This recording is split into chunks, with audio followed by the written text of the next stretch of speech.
It was a night that only London could conjure, a blanket of fog so thick it turned the street lamps into trembling halos. The muffled hooves of carriages echoed against the cobblestones, and in the distance, the clock tower struck 11. Inside his quiet study in Richmond, Max Carrados leaned forward, his fingertips brushing over the smooth surface of a small envelope. Despite his blindness, Carrados saw more than most men with perfect sight. He could sense the paper's fine texture, the faint scent of perfume, jasmine with a touch of fear. It had arrived earlier that evening, carried by a trembling maid from Lady Harcourt's estate. Inside was a single sentence: "If you value the life of Miss Eleanor Harcourt, come to Blackfriars Bridge at midnight." Carrados tilted his head. "Louis," he said calmly to his companion, Mr. Carlyle, the private investigator, "I believe we are about to spend a rather uncomfortable evening." Chapter 2, Shadows on the Bridge.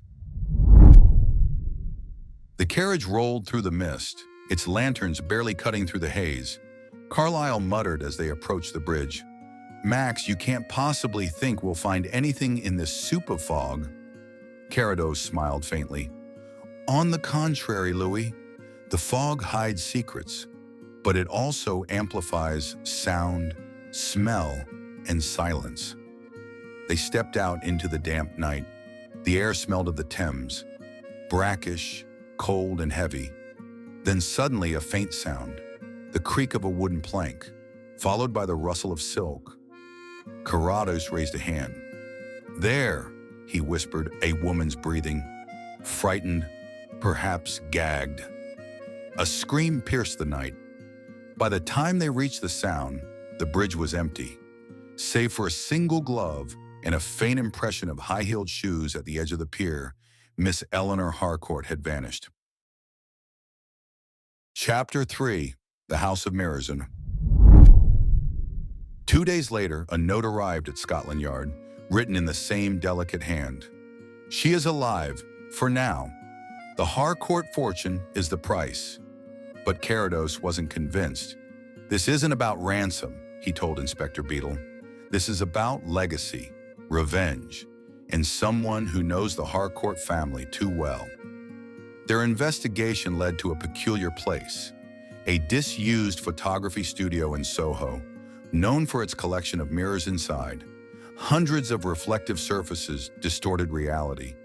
Tall mirrors, cracked ones, and curved glass that made men appear monstrous. As Carlyle examined the room, Carrados ran his hands along the edge of a table. "This dust has been disturbed," he murmured, "and here, the faint smell of chloroform." Hidden behind a large frame, they found a scrap of silk matching Eleanor's gown. But more chillingly, a photograph of her, taken only hours before her disappearance. Chapter 4, A Voice from the Past. The deeper they delved, the clearer the web became. The name Victor St. John surfaced. A disinherited cousin, once obsessed with Eleanor's mother, he had vanished after being accused of forgery years earlier. Carrados recalled the whisper in Lady Harcourt's letter. "This isn't a kidnapping," he said. "It's a resurrection, a ghost from the past demanding recognition." That night they visited the Harcourt estate. The mansion was grand but decaying. Portraits stared from the walls, their eyes like silent judges. Lady Harcourt greeted them, her voice trembling. "I thought Victor was dead," she whispered, "but I've been hearing his music again. The piano in the East Wing plays at night." Carrados nodded gravely. "Then, my lady, we shall listen together." At midnight, the notes floated through the hall, haunting, slow, deliberate. Carlyle rushed to the East Wing, but the piano room was empty. Only a single candle burned beside a fresh rose, and a message carved into the mahogany. "You took everything. Now I take her."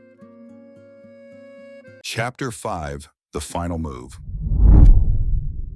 3 nights later, Carrados received a telegram. "Warehouse by the river. Bring no police." Carlyle protested. "It's a trap, Max." Carrados smiled slightly. "All traps are. The question is, For whom? The warehouse loomed like a skeleton against the water. Inside, dim lanterns flickered over crates and ropes, and there she was. Eleanor, bound but alive. Standing beside her, pale and trembling, was Victor St. John. "You see, Carrados," Victor sneered.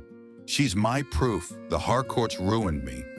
Now the world will see what kind of family hides behind their wealth." Carrados' voice was calm, almost gentle. "And yet here you are, still hiding in the dark." For a moment there was silence, then the faint click of metal. Victor turned just as Carlyle fired a warning shot into the air. The criminal lunged, the lantern fell, and flames erupted. Carrados moved swiftly, cutting Eleanor's bonds, guiding her through the smoke. As they stumbled into the cold night, the warehouse roared behind them, taking Victor St. John with it. Chapter 6, Dawn over Richmond. The morning light broke softly over Carrados' study. Eleanor, pale but safe, sat near the fire. "I owe you my life," she whispered.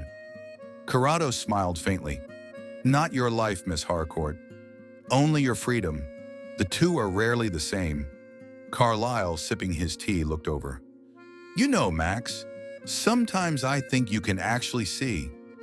Carrados turned his face toward the window, where the first rays of sunlight danced. "In a way, Louis," he said quietly, "I always have." If you made it to the end, thank you. Please leave a like and subscribe.